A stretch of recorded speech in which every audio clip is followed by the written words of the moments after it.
जय हिंद दोस्तों, आप सभी को आज़ादी के अमृत महोत्सव की बहुत बहुत शुभकामनाएं। जिस तरीके से देश का माहौल इस समय बना हुआ है, मैं अपने शहर लखीमपुर खीरी की अगर बात करूं, जिस भी रोड पे आप निकल जाइएगा, हर एक मोटरसाइकिल पे आपको तिरंगा मिलेगा, हर एक कार पर आपको तिरंगा मिलेगा, पैदल चलने वाले के हाथ में आपको तिरंगा मिलेगा, हर एक घर की छत पर आपको तिरंगा मिलेगा। फिर वो चाहे हिंदू का घर हो या फिर मुसलमान का, दोनों ही लोगों ने इसको खूब जश्न के साथ में इसको मनाना स्वीकार किया है। और हो ही क्यों ना, आज़ादी कहने को तो ये 3 सिर्फ अक्षरों से का मेल है, लेकिन अगर आप इसके वास्तविक स्वरूप को देखेंगे तो आपको पता चलेगा कि आज़ादी क्या है।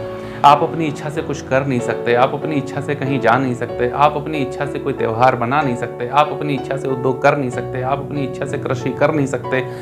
आप ये सब नहीं कर पा रहे थे। और आज जब देश आज़ाद हुआ 1947 में, तो आज़ादी के साथ में आपको ये सब कुछ करने का अधिकार मिला।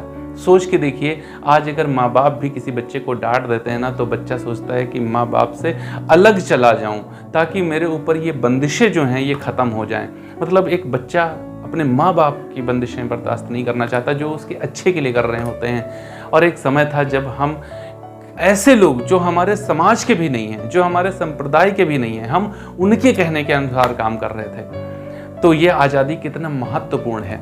और उससे भी ज़्यादा महत्वपूर्ण है कि हम आज़ादी का 75वां वर्ष सेलिब्रेट कर रहे हैं। आज़ादी के गुलामी के समय में जन्मे सभी लोग अब लगभग समाप्त हो चुके हैं, उनका जीवन समाप्त हो चुका है। इस समय अब वो लोग हैं जिन्होंने आज़ादी के बाद में जन्म लिया है। तो 47 वाले लोगों ने जो दृश्य आज़ादी का देखा होगा, उसको हम कैसे देखें? तो आज का ये दृश्य देखकर आप महसूस कर सकते हैं कि उस समय का दृश्य क्या रहा होगा जब देश को आज़ादी मिली होगी। और हम तो इतने वर्ष बाद जब उसको सेलिब्रेट कर रहे हैं, इतने जश्न और इतने धूमधाम के साथ, तो सोचिए उस समय कैसा माहौल रहा होगा। लेकिन मैं साथ ही साथ में थोड़ा सा संदेश आपके माध्यम से गवर्नमेंट तक जरूर पहुंचाना चाहूँगा।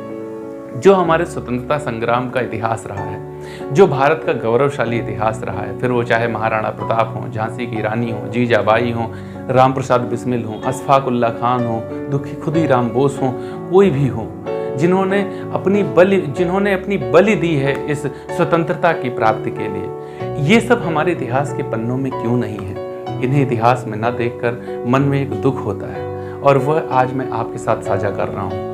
मेरा ऐसा मानना है कि ये हमारे सिलेबस के साथ में, ये सिर्फ ना कि हमारी पाठ्यपुस्तकों में हो, बल्कि इसको सिलेबस के साथ में जोड़ भी देना चाहिए। देखिए होगा क्या अगर ये सिलेबस के साथ जुड़ जाएगा और इससे रिलेटेड कंपटीशंस एग्जाम में क्वेश्चन पूछे जाएंगे, तो बच्चों की आवश्यकता पड़ेगी कि वो इसको पढ़ें। जब इसको पढ़ेंगे तो ये इतिहास इतना गौरवशाली है, इतना ज़्यादा प्रेरित करने वाला है। केवल एक बार इसको सही तरीके से पढ़ लेने से, इसका अध्ययन कर लेने से मन, मस्तिष्क और चेतना में वो भयंकर परिवर्तन आएगा कि अपने आप बहुत सारी विसंगतियां दूर हो जाएंगी। ऐसा मेरा अपना मानना है। आप क्या मानते हैं इस संदर्भ में? अपनी प्रतिक्रिया हमको कमेंट बॉक्स में जरूर दीजिएगा। और अगर आप मेरी बात के साथ सहमत हैं तो इसको शेयर भी कीजिएगा, ताकि इस बात को एक प्लेटफॉर्म मिल सके और हमारा जो गौरवशाली इतिहास है उसको हमारे सिलेबस के साथ में जोड़ा जा सके। एक बार पुनः आप सभी को आज़ादी के अमृत महोत्सव की बहुत बहुत शुभकामनाएं। जय हिंद दोस्तों।